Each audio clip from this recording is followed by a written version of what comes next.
Welcome to my channel. Thank you for watching, liking, sharing, and subscribing. I hope you enjoyed today's insights in this reading. It's a general reading, so take what works for you. I have shuffled and laid out the cards, so let's get going. I deal with the 12 houses of the zodiac, and the cards that appear in each house give an indication of the energies at this time. So in the first house, you have Sagittarius IC, and this is indicating the energies which are going to be affecting your physical appearance and your body language, how you are projecting yourself to others, your personality, and just how you are being received by others in general. Physical body, your actual physical body. So with Sagittarius in there, it's indicating that you're requiring quite a bit of freedom of self-expression, and you may be feeling quite restless in your body, and you want to move your body, you want to get out, you want to start exploring. Sagittarius is quite an adventurous sign, so you may feel you are a Leo, so you're going to be you are quite bold and outgoing in any case, but it's going to be highlighted at this time. When it comes to how you project yourself, you're going to come across as freedom-loving, independent, curious, adventurous, and all of those things. You may want to start a new physical regime of some kind. You may just be wanting to shift things a bit, get out and about. And it could also be the way you are projecting yourself. Just bear in mind that with Sagittarius, they say what they think, whether it hurts somebody or not. Often they put their foot in their mouth. So just monitor that. By all means, harness the wonderful, lovely outgoing energies of Sagittarius, and bring that into your life. Just be aware that how you speak out, maybe just temper your words a little bit, and harness all the lovely qualities of Sagittarius, which is they love going out, they're enjoying themselves, they're sporty, they're outgoing, it's very social, definitely the most social sign of the zodiac. So just be aware that sometimes they can actually just say what they think and not actually ponder the circumstances too much. Then in the second house, you have Taurus. This is a very grounded, earthy sign, and it's a good sign to be having in your second house, which is the house of money, your self-worth, your values, and your ownership, whatever you might be owning. It's something that you want to purchase, your property, your land. And it can also be just possessions in general, whatever is beautiful to you and you desire it, that all falls under the second house. So it's income, your money. So you may want to just be thinking a bit about your current situation and your money, how it's coming in, how you are actually squirreling it away. Are you putting it in savings? Are you going to, create a stable foundation? Because Taurians are superior at that. They really are. They work hard, and they gather their money, but they make sure that they've got money put aside for a rainy day. They like balance. They like stability. They don't like a lot of change. And in fact, being a Leo, you won't like change too much either. So make sure that your all those areas I've mentioned, your money coming in, your income, your values, and your self-worth is harnessing the best of Taurus, which is earthy, grounded, and balanced, and something put away for a rainy day.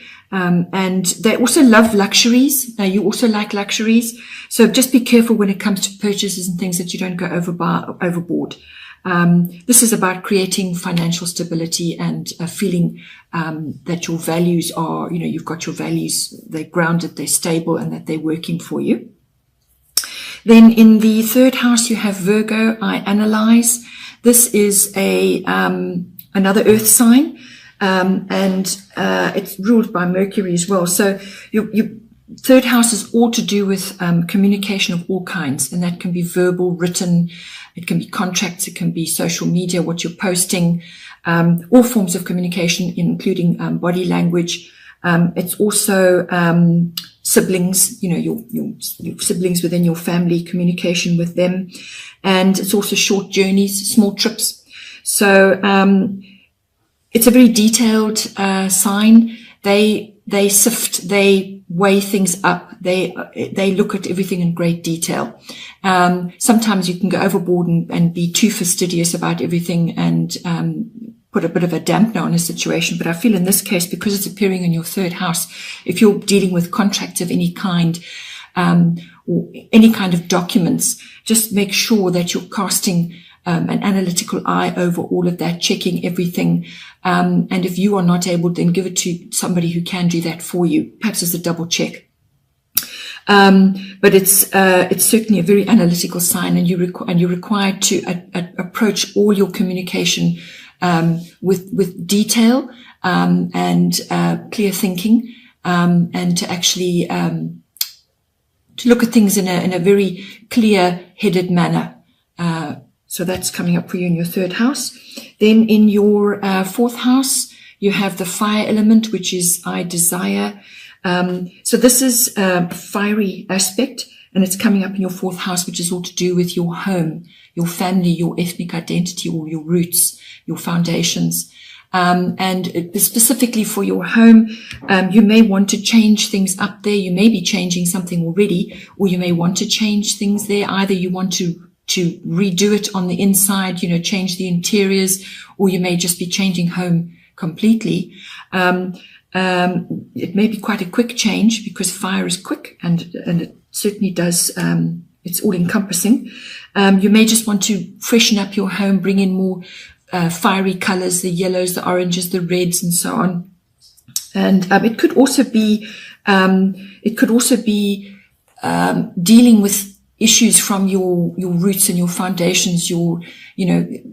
Perhaps there's something that's come up from the past, something which you need to get clarity on and actually sort out. And this is going to give you the impetus to do that.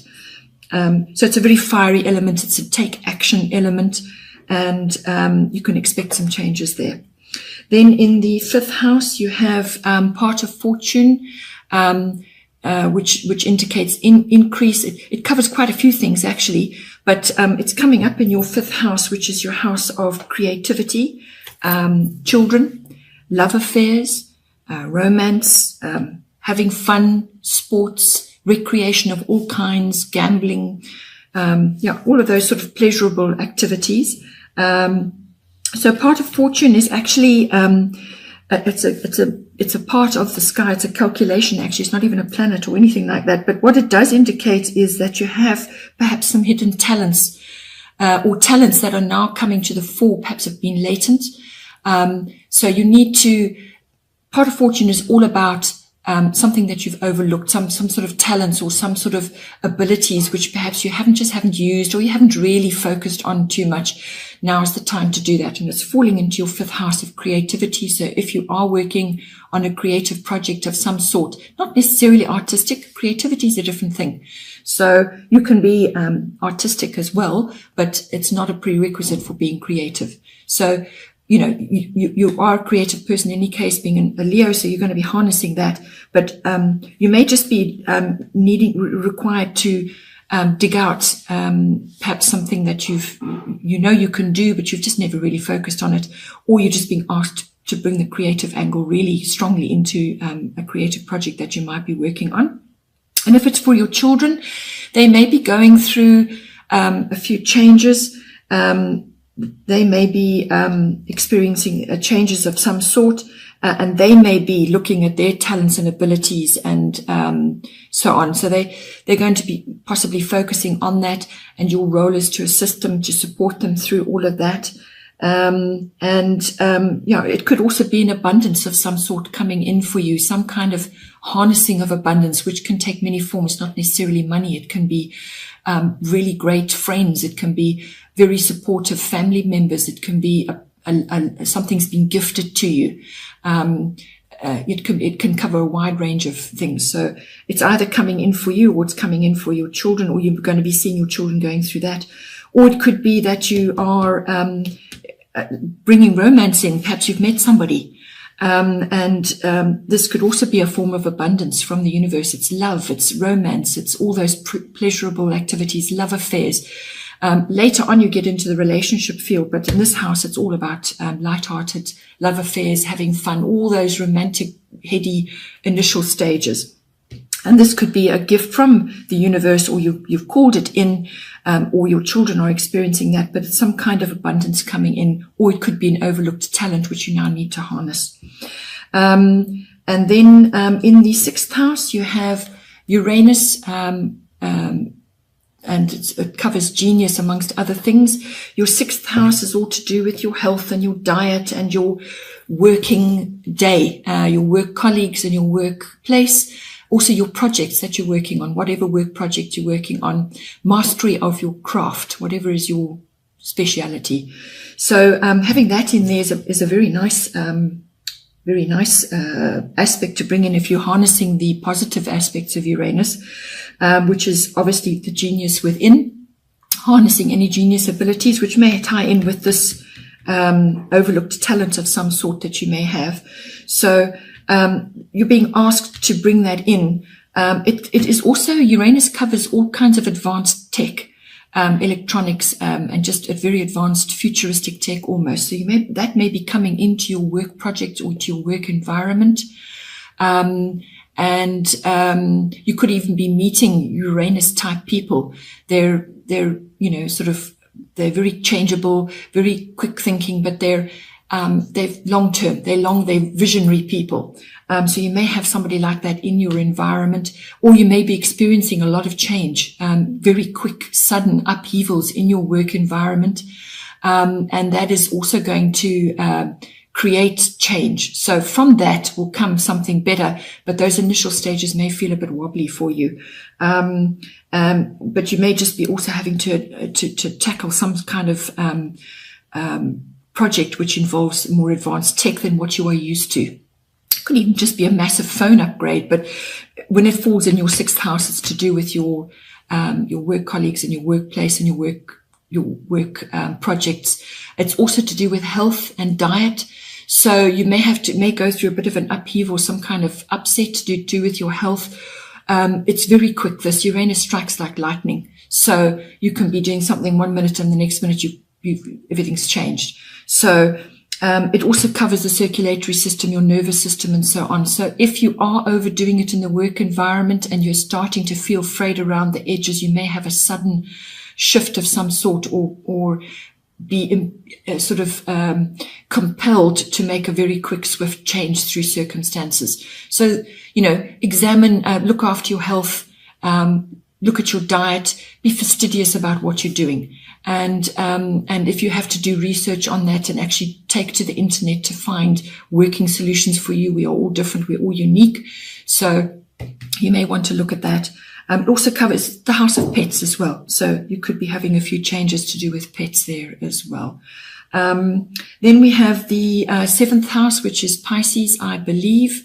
This is the house of partnerships of all kinds, whether it's personal one-on-one, committed relationship between yourself and a partner, or it could be a business partner. It covers all of that. And this is the deeper relationship. So the 5th house covers love affairs, which is the initial stage, and then you move to the actual deeper relationship, committed relationship between two people. So you could be having a bit of a crisis of faith, or you could be asked to have faith. Pisces, I believe. So those elements may be coming into your relationship, or you could be attracting somebody who is quite Piscean in their ways, their characteristics and the way they are in a relationship. It could be quite a watery sensation. It can be lovely. It can be beautiful. It can be transcendent. Pisces is ruled by Neptune. There's a lot of imagination, a beautiful relating, actually. It could even signify somebody who's incredibly special. It could even be somebody really, really special in your life with a very deep connection. But there is always the other side of it. You could be involved with somebody who is grappling with perhaps your deeper relationship is a little bit confusing to you, or it's not clear, or there are issues of your relationship which are not clear. you may need to put boundaries in. Because Pisces, they go with the flow. It's a water sign, and sometimes they can undo all the work that they've done. So just, think about your own personal desires and needs, but you may have to surrender a few things for the greater good of the relationship. And especially if you've got Sagittarius appearing in your first house, this is your opposite of your seventh house. So how you are coming across to others is going to be very Sagittarian, outgoing, freedom loving. You may feel very restless. And yet in this relationship house, you've got Pisces, which is all about going with the flow, plumbing the depths, and looking and examining your part in the relationship. Where can you make compromise? Where is it that there's no definition? So you may have to just look at all of that. And this applies obviously to a business partnership as well. But you could also just be required to have a bit of faith. And if this is somebody very special in your life, well, then you have to temper all the other aspects of yourself to best accommodate a higher relating, and not slip into drama and negativity or self-undoing. Then we have in your 8th house, which is Scorpio, I transform. This is in its own house, actually. Scorpio is the 8th house. So if you are involved in a transcendental kind of relationship, or a really deep relationship, which is going through all the Piscean issues, Scorpio, I transform, is going to require of you quite a bit of transformation when it comes to joint finances, anything shared between committed partners, your resources. There's going to be some sort of transformation going on there. Scorpio is all about sex and power and money, and also ego death and rebirth. So if you may have to look at this in a higher aspect when it comes to your deeper relationship, what is actually going on. Get clear about your part in the relationship and so on. And then you will have clarity when it comes to knowing what to do with all these deeper issues between the committed partners. So if you are not in a relationship, then this is just being a bit, bringing in the finer qualities of Pisces into any relationship that you may want to have, and then also transforming your views about sexuality and about sharing resources. And you may also be attracting a very passionate relationship as well. And also it could be, as I said, some sort of ego death and then transformation. This house also covers, as I said, money, but it's big money. It's things like inheritances, insurance, tax, and investments, other people's money. So you may be working in that environment, and you may be dealing with other people's money, and there's some kind of issue which is going to come to the surface, and it's going to require dealing with. It could also be significant loss or gain. So the death of something and the rebirth of another thing. So just make sure your ducks are in a row. If you're handling other people's money, just make sure your ducks are in the row, and that you're handling things with your feet on the ground, and with your integrity intact. But there's definitely transformation of some kind going on there. And that is, it's quite a deep house. There's a lot going on in that house. And all those issues, sex, money, power. You may be wielding a lot of power in a relationship, or your relationships with others, to do with money. And, that requires some transformation. You may also, if it's a deeper relationship, there may be hidden at this time. It may not be public knowledge that you're in this relationship. Or something could come out as well to do with any of those issues. Then we have the 9th house, which is Jupiter. And this is all to do with abundance. And this is its own house as well. So powerful place for it to be sitting. And the 9th house is all to do with international travel. So long distance travel. It's to do with publishing. It's to do with religion, your beliefs.